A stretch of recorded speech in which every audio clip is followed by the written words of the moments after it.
Are you serious? Are you serious? The secrets of Chernobyl. No doubt this was the worst ever nuclear accident ever performed upon the planet. But do you really understand the incompetency of what caused this horrific accident in Chernobyl in Russia? Thank you for being a member of our Patreon channel, where we can bring some of this information. This is some very sensitive information, and I'm not going to try it over at YouTube. I know what will happen. But in an analysis since this accident, some 30, almost 40 years later, senior Georgia Tech research scientist James McAfee began to summarize this MPA switch in 6 words. This was a monumentally bad idea.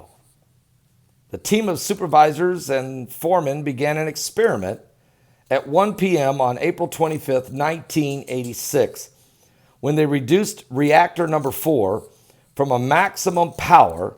An hour later, they disabled the emergency cooling system to prevent 100,000 gallons of cold water from crashing into a red-hot reactor and perhaps warping something.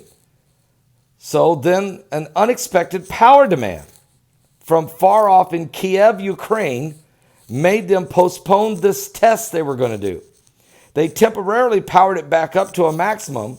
They resumed their experiment at 11:10 p.m., but instead of the power reducing and holding at 1,500 megawatts as planned, the reactor kept running down all the way to a mere 30 megawatts.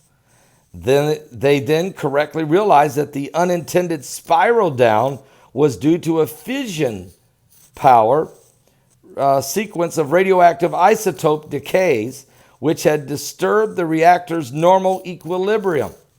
The engineer in charge of the reactor number 4, Anatoly Stepanovich Datilov, and I've said his name really bad, well known for his temper and for his minimal understanding of operational nuclear fission, realized that the reactor was now stuck at a low power level and might require 2 full days to restore. And as a person leading the test, he told his employees to bring the power back up fast. Then he paced, he yelled, he cursed, he spat, he waved his arms, he threatened even the workers with protesting that it was against protocol to bring the power back up too quickly. An operator there by the name of Leonid Topovo, fearing for his own job, began hitting switches and pulling out control rods until he managed to yank out 205 of the 211, which brought the power up to 200 megawatts. But then it was 1:22 a.m. The operations computer sounded an alert warning that in the reactor's current configuration, control might be lost. It announced that the reactor should be shut down right away. Datilov, the supervisor, wouldn't listen. In another 2 or 3 minutes, everything will be fine, he shouted. 34 seconds later, he and his team began their experiment. One turbine was shut down, and an operator hit the perilous, bizarre, newly installed MPA button. The nearly red-hot reactor immediately responded by violently boiling away its coolant water. With the water disappearing, the fission increasing explosively. The power level zoomed upward as the cooling water disappeared. The reactor suddenly attained a state of supercriticality, where fissioning increases exponentially. In the control room, the power level needle moved to its highest level on the gauge, while an operator stared at it in disbelief for 36 seconds. Then the stunned operator shouted a warning, and not even asking his boss for permission, hit the red button that dropped all the control rods. No, no, no! Trying to kill the runaway reactions, the reactor went prompt supercritical, where neutrons all were flying at once, and they don't have to wait for any response from the neighboring atoms. Now the reactor core started to melt. The vertical pipes that normally guided the graphite rods warped and twisted, rendering further control impossible. The reactor's power level geysered upward to an unbelievable 30 billion watts of power as the structure began disintegrating. The jammed graphite rods in the middle of the core did more than merely prevent further human control or amelioration. They created a positive loop, which actually boosted the activity of the uranium fuel. This was later deemed the final trigger of the day's catastrophic events. The building shook, and the unprecedented high temperature boiled away every remaining ounce of coolant of water, producing steam under enormous pressure. When the steam exploded a few seconds later, 500-ton concrete cap on the reactor roof blew off into the air. Fragments from the reactor tore upward like shrapnel, destroying the tin roof. All the plumbing lines in the reactor now came loose and broke, and water instantly changed to steam by intense heat, mixed with radioactive dust, and debris blew past the torn roof and out into the sky. The first moments of a giant fallout cloud that would soon envelop all of Europe. What? A buildup of hydrogen gas, now refreshed with sudden influx of oxygen from the missing roof, detonated in an enormous explosion of its own. The entire Chernobyl plant number 4 was already nearly totaled by the event of the past few minutes, was completely totaled now. Vaporized metals, zirconium, graphite, and 50 tons of uranium fragments were hurled 36,000 feet into the sky, where they contaminated every commercial airline within 100 miles. The plant's remaining graphite rods, 800 tons in all, started burning like intense flames. The experiment was apparently over. In the control room, the violent explosions had turned the concrete walls into rubble.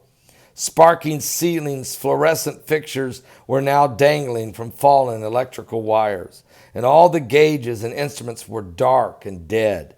Battery-powered emergency lights cast small spots of brightness here and there, but Chernobyl number 4 had ceased to exist. Radiation was intense, but the handheld monitoring instruments designed to detect only reasonably high leaks of emission all had needles struck uselessly flat against the upper limits. Even specialized monitoring equipment would have been unable to read the unbelievable levels. 30,000 roentgens per hour were zapping out of the burst open reactor. Pieces of previously flying fuel and graphite were littering the plant. Each of these chunks was emanating 5,000 rem. That's 5 times a fatal dose to anyone who would just pause within the vicinity.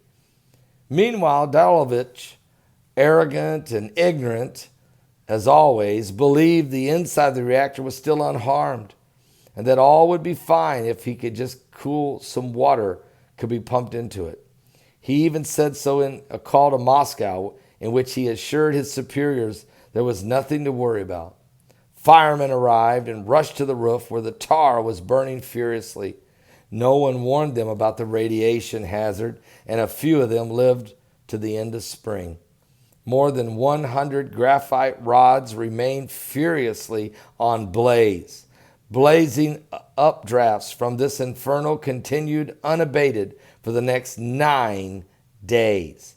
And these lifted plumes of intensely radioactive debris from the torn open reactors straight up into the atmosphere. The thin metal roof was now a grotesque scene of enormous gaping holes with more empty space than metal directly above the reactor. In all, 127 control room personnel and firemen came down with acute radiation sickness, and 31 of those died. Later, 23 more people in the immediate air perished from the radiation efforts. The radioactive cloud spread northward, first to Finland and then to Sweden and then to the rest of Europe.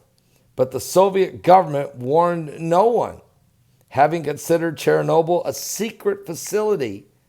The contamination from the iodine-131 strontium-90 and the cesium-137 was predicted to produce 4,000 to maybe 10,000 cancer deaths.